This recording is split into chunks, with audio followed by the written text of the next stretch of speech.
One of the best parts of what I do is getting to read your emails and letters. And for all of you who have asked us for more diabetes-friendly recipes, I want to share one from our latest cookbook, Guilt-Free Comfort Favorites. It's approved by the American Diabetes Association and is jam-packed with recipes that have all the comfort without all the guilt. Today, I'm going to share one of my favorites. It's an old-fashioned chicken and dumpling recipe, and it's perfect for this time of year. We start by simmering lots of carrots and celery in chicken broth until they're tender. Then we add some pulled chicken and let everything simmer together.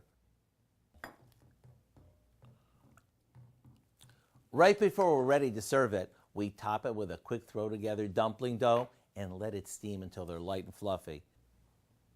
Let me assure you that even though this big bowl of comfort looks and tastes like a guilty pleasure, it's not. In fact, it's ADA approved. To get the recipe for our old-fashioned chicken and dumplings, or for information on where you can get a copy of our new book, simply go over to our website.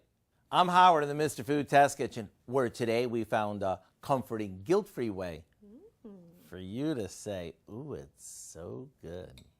It's good? Hot.